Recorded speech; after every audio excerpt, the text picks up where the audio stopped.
ओला electric जो कि 2025 starting के अंदर 2025 से पहले काफी अच्छी सेल्स करती थी। इंडिया में एक मात्र दबदबा बना रखा था ओला इलेक्ट्रिक ने, लेकिन धीरे धीरे इसकी सेल्स कम हो गई और लोगों ने ओला इलेक्ट्रिक लेना थोड़ा कम कर दिया। बट सवाल ये आता है, अब 2026 आ रहा है तो 2026 में क्या ओला इलेक्ट्रिक एक अच्छा ऑप्शन होगा या नहीं, क्या ओला इलेक्ट्रिक के अंदर जो कमियां हैं उसमें सुधार आने वाला है या नहीं। और 2026 के लिए हम अगर एक इलेक्ट्रिक स्कूटर लेने जा रहे हैं, काफी सारे इलेक्ट्रिक स्कूटर आज मार्केट में अवेलेबल है। एथर है, वीडा है, बजाज है, टीवीएस है, एम्पियर है, ऐसे कई सारे और भी ऑप्शन है। ऐसे रिवर भी एक अच्छा ऑप्शन आ चुका है, सिंपल वन भी आ चुका है। तो जब इतने सारे ऑप्शन है तो भी अगर हम ओला के ऊपर जा रहे हैं, हमारे माइंड में अगर ओला भी है, तो क्या ओला 2026 के लिए बेस्ट रहेगा या नहीं, इसके बारे में आज की इस वीडियो में बात करने वाले हैं। टोटली बात करेंगे ओला इलेक्ट्रिक स्कूटर्स के बारे में, क्या है इसके पॉजिटिव और क्या है इसके नेगेटिव। तो देखो, पहले बात करते हैं ओला इलेक्ट्रिक के स्कूटर्स कितने आते हैं। तो आज की डेट में ओला इलेक्ट्रिक के 8 स्कूटर मार्केट में आते हैं।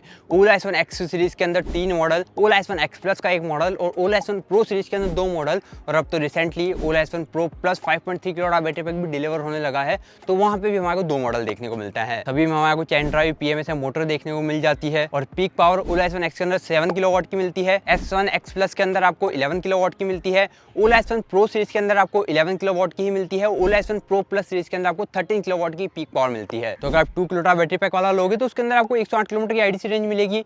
3 किलोवाट लेते हो तो 176 किलोमीटर की IDC मिलेगी। 4 किलोवाट ले रहे हो तो 242 किलोमीटर की IDC देखने को मिलेगी। एंड 5.2 किलोवाट बैटरी पैक लोगे तो आपको 320 किलोमीटर की IDC रेंज देखने को मिलेगी। अब रियल वर्ल्ड में मेरा मानना है जितनी भी IDC है उसका 80% आपको रियल वर्ल्ड में रेंज मिल जाती है। इको मोड पे चला रहे हो, आपका वेट अगर 70 kg के आसपास है तब। और प्राइसिंग जो है वो स्टार्ट हो जाता है लगभग 85,000 रुपए से। और टॉप एंड वेरिएंट का मतलब ओला S1 pro plus 5.2 kilowatt battery pack, इसका प्राइस जाएगा लगभग 1,80,000 रुपए के आसपास। बाकी डिटेल में जानना है तो मैं लिंक डिस्क्रिप्शन में लगा दूंगा, उन वीडियोस को जाके देख लेना। चैनल के ऊपर काफी सारे वीडियोस अवेलेबल है। तो देखो, स्कूटर के बारे में तो मैंने आपको थोड़ा बहुत ब्रीफ कर दिया है। अब बात करते हैं 2026 में क्या इसको लेना चाहिए नहीं लेना चाहिए, इसके क्या पॉजिटिव है क्या नेगेटिव है। तो देखो, अगर पहले पॉजिटिव की बात करें तो वो है इसकी स्ट्रॉन्ग परफॉर्मेंस जो निकल के आती है इसकी मोटर से, क्योंकि सारे ही वेरिएंट्स के अंदर आपको चेन ड्राइव PMS मोटर मिलती है। और इसका इनिशियल पिकअप नो डाउट जितने भी स्कूटर्स आज मार्केट में अवेलेबल है उन सबसे बेटर है। आपको सिटी ट्रैफिक के अंदर राइड करना काफी ज्यादा इजी हो जाता है, काफी स्मूथली और काफी जल्दी है ना ये ओवरटेक भी कर लेता है। तो ये स्कूटर परफॉर्मेंस के मामले में काफी अच्छा है। फिर आता है क्लेम्ड लॉन्ग रेंज। कंपनी जो क्लेम कर रही है लॉन्ग रेंज, वो जिस बैटरी पैक के ऊपर जितनी ये क्लेम कर रही है उतनी कोई भी अदर कंपनी जो है वो क्लेम नहीं कर रही है। जैसे 2 किलोवाट बैटरी पैक पे ही 108 किलोमीटर की IDC रेंज और 4 किलोवाट बैटरी पैक के ऊपर 242 किलोमीटर की IDC range, 5.2 kilowatt battery pack के ऊपर 320 किलोमीटर की IDC रेंज, जो कि इसका एक अच्छा पॉजिटिव पॉइंट हो जाता है। थर्ड पॉइंट आता है इसका मॉडर्न एंड फ्यूचरिस्टिक डिजाइन। इसका डिजाइन जब भी कोई देखता है ना काफी जल्दी अट्रैक्ट हो जाता है। जैसे मैंने भी जब फर्स्ट टाइम इसको लिया था आज के 3 साल पहले, तो मैं भी इसका डिजाइन देख के ही अट्रैक्ट हुआ था। डिजाइन काफी अच्छा था, इसके फीचर्स काफी अच्छे थे, रोड प्रेजेंस की काफी ज्यादा अच्छी आती है। तो हाँ, यंग जनरेशन को ये काफी ज्यादा अट्रैक्ट करता है। फोर्थ पॉइंट है इसके स्मार्ट टेक फीचर, जैसे फ्यूचरिस्टिक टच डिस्प्ले, जिसके अंदर आपको काफी सारे फीचर देखने को मिलते हैं। जैसे म्यूजिक कंट्रोल हो गया,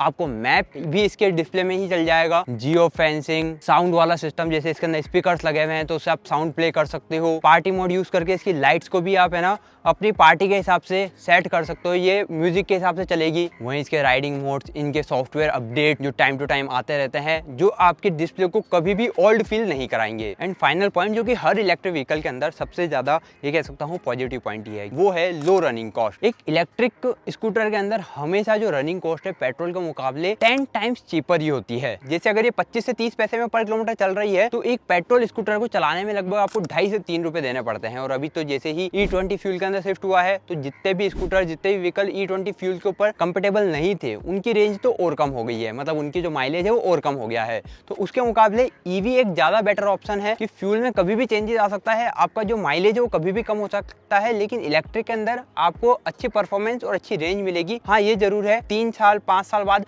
रेंज थोड़ी ड्रॉप होगी, बट बिल्कुल ऐसा नहीं है कि यार जहाँ 100 चलती थी वहां पे अब 10-20 ही चलेगी। जहाँ 100 चलती थी वहां पे 60 70 80 किलोमीटर तक चल जाएगी आगे के 5 साल बाद भी। अब आ जाते हैं इसके नेगेटिव पॉइंट्स के ऊपर। तो इसका पहला और सबसे बड़ा नेगेटिव पॉइंट जो कहें वो है इसकी सर्विस को लेके। सर्विस कंसर्न सबसे बड़ा है आज की डेट में ओला इलेक्ट्रिक के अंदर। इसको कहने में मुझे कोई भी दिक्कत नहीं है। कई सारे लोग बोलते हैं कि यार भैया भैया आप सर्विस के ऊपर बात नहीं करते हैं। सर्विस मुझे पता है कि यार आज की डेट में सर्विस के अंदर काफी सारे इश्यूज आ रहे हैं ओला के अंदर, और यही एक सबसे बड़ा कंसर्न भी है, चाहे वो ओला कंपनी के लिए हो चाहे ओला के जो यूजर्स हैं उनके लिए हो। तो हाँ, अगर 2026 के अंदर ओला इलेक्ट्रिक की सर्विस इंप्रूव हो जाती है तो ये एक अच्छा ऑप्शन है। बट आज की डेट में तो ओला इलेक्ट्रिक के अंदर सबसे बड़ा नेगेटिव पॉइंट इसकी सर्विस ही है, क्योंकि कई सारे यूजर्स, कई सारे लोग हैं जिनको सर्विस में प्रॉब्लम आई है। मेरे व्हीकल के अंदर ऐसी कोई खास सर्विस में इश्यूज नहीं आया है, बट कई सारे लोग ऐसे हैं जिन्होंने मेरे वीडियोस देख के ओला इलेक्ट्रिक लिया है, वो मुझे कमेंट करते हैं, इंस्टाग्राम पे डीएम करते हैं कि भैया ये प्रॉब्लम आ गई है, इसको कैसे रिजॉल्व कर सकते हैं। तो हाँ, सर्विस एक बड़ा कंसर्न आज की डेट में ओला का बना हुआ है। अब इसका सेकंड नेगेटिव पॉइंट है,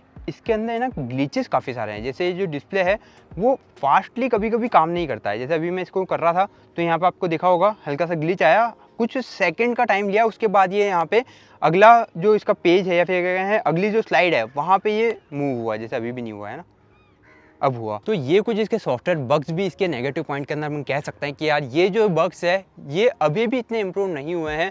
MuOS 5 तक आ चुका है बट फिर भी हमारे को हल्के हल्के बग्स देखने को मिलते हैं। तो मुझे लगता है फ्यूचर के अंदर MuOS 6, MuOS 7 जब भी ओला इलेक्ट्रिक सॉफ्टवेयर अपडेट करेगा तो इन बग्स के ऊपर भी काम करके इसको रिजॉल्व कर लेगा। बट आज के लिए तो ये भी इसका एक नेगेटिव पॉइंट है। फिर थर्ड पॉइंट है इसकी जो क्लेम्ड रेंज है उसके मुकाबले कई सारे लोगों को उतनी रेंज नहीं मिलती है। वो उसके हिसाब से अपनी ट्रिप प्लान कर लेते हैं और आधे रास्ते के अंदर अटक जाते हैं। और ये सच भी बात है कि जितनी क्लेम्ड रेंज है उतनी कभी भी किसी को नहीं मिली है। क्लेम्ड रेंज एक ही शर्त के ऊपर मिल सकती है, जब आप स्कूटर को 20-30 किलोमीटर पर घंटे के हिसाब से चलाओ। उससे ज्यादा अगर आप चलाओगे तो उतनी रेंज नहीं मिलेगी। तो ये सारी कंपनियों का रहता है। बताते तो IDC इतनी ज्यादा है, बट रियल वर्ल्ड में जब एक्चुअल में लोग चला रहे हैं तो लोगों के यही फीडबैक आता है कि यार हम इस भरोसे निकल गए कि यार इसके अंदर इतनी रेंज है, हमने 100% चार्ज करके हम इस ट्रिप पे चलेगा, हमारे को लगा कि हम वापस रिटर्न इजीली आ जाएंगे, बट एक्चुअल में हुआ नहीं है। तो हाँ, रेंज इश्यूज रहा है। क्लेम्ड रेंज से रियल वर्ल्ड रेंज में काफी बड़ा डिफरेंस है। फिर फोर्थ पॉइंट है इसकी बिल्ड क्वालिटी। इसके अंदर है ना आज भी मुझे लगता है पैनल गैप्स के ऊपर काम नहीं हुआ है।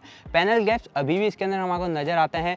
फिट फिनिश के अंदर थोड़े से इश्यूज नजर आते हैं और यही काफी सारे लोगों का फीडबैक भी रहा है कि यार इसके पैनल गैप्स, इसकी बिल्ड क्वालिटी इतनी ज्यादा बेटर नहीं है जैसी एक अदर पेट्रोल स्कूटर जो आज तक हम चलाते आ रहे हैं, जैसे एक्टिवा आप चलाते आ रहे होगे, तो आप कंपेयर कर रहे हो उससे, तो उसके मुकाबले इसकी बिल्ड क्वालिटी उतनी बेटर नहीं नजर आएगी। और पैनल गैप्स की जो है वो अभी भी बरकरार है, जिसके ऊपर काफी सारे लोगों ने काफी सारे क्वेश्चंस भी उठाए हैं। फिर फिफ्थ पॉइंट है इसका चार्जिंग इंफ्रास्ट्रक्चर। इसका जो चार्जिंग इंफ्रास्ट्रक्चर है वो इतना ज्यादा स्ट्रॉन्ग नहीं है। फास्ट चार्जिंग नेटवर्क जो है इतने सेटअप नहीं किए हैं ओला इलेक्ट्रिक ने जितना इन्होंने पहले वादा किया था कि यार हम 10,000 फास्ट चार्जर इंस्टॉल कर देंगे, वो अभी तक नहीं हो पाया है। सिर्फ मेट्रो सिटीज या फिर कह सकते हैं कुछ बड़ी सिटीज के अंदर ही फास्ट चार्जर अवेलेबल है। छोटी सिटीज तक तो ये फास्ट चार्जर को अभी तक लेकर भी नहीं आए हैं। मैंने भी जब स्कूटर लिया था तो यही भरोसा था कि यार फास्ट चार्जर जितने ओला सर्विस सेंटर या ओला के जो शोरूम्स है वहाँ पे आ जाएगा, बट हमारी सिटी में भी अभी तक एक भी फास्ट चार्जर नहीं आया है। तो ये भी इसके अंदर एक नेगेटिव पॉइंट है कि इनके फास्ट चार्जर्स अभी तक भी इंस्टॉल्ड नहीं हुए हैं। नाउ फाइनली आ जाते हैं क्या 2026 में ओला इलेक्ट्रिक स्कूटर लेना चाहिए या नहीं। तो देखो पहले बात करते हैं क्यों लेना चाहिए। अगर 2026 तक ओला इलेक्ट्रिक सर्विस क्वालिटी इंप्रूव कर दे तो हम इसको ले सकते हैं। अगर इनका जो सॉफ्टवेयर है वो और ज्यादा स्टेबल हो जाए तो हम ले सकते हैं। चार्जिंग नेटवर्क जो है वो और थोड़ा इंप्रूव हो जाए तो हाँ, ओला इलेक्ट्रिक एक अच्छा value for money electric scooter है, क्योंकि ओला इलेक्ट्रिक जो चीजें प्रोवाइड करता है वो प्रोवाइड और कोई कंपनी इस प्राइस पॉइंट के ऊपर नहीं कर रही है। फिर बात करते हैं कि किसको नहीं लेना चाहिए। उनको नहीं लेना चाहिए जो कि रिस्क नहीं लेना चाहते, कि अगर आपकी गाड़ी में कोई प्रॉब्लम नहीं आई तो आपको कभी सर्विस सेंटर जाना भी नहीं पड़ेगा, मतलब सर्विस सेंटर की तरफ देखना भी नहीं पड़ेगा।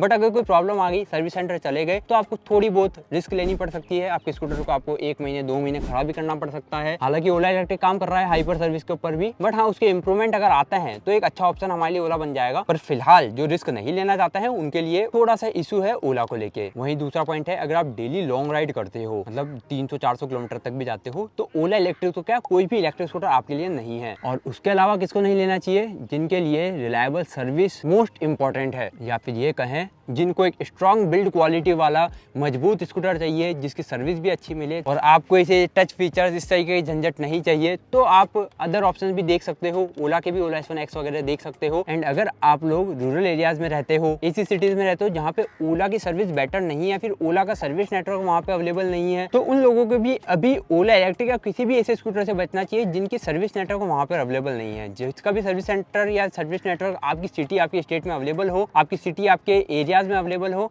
उसको आप फर्स्ट प्रेफर देना। तो ये था हमारा वीडियो ओला इलेक्ट्रिक स्कूटर के बारे में। 2026 में क्या इसको लेना चाहिए नहीं लेना चाहिए, सब कुछ मैंने डिटेल में बता दिया। अभी आप कमेंट में जरूर बताना आप क्या 2026 में ओला इलेक्ट्रिक लेने जा रहे हो या नहीं, कमेंट में जरूर बताना।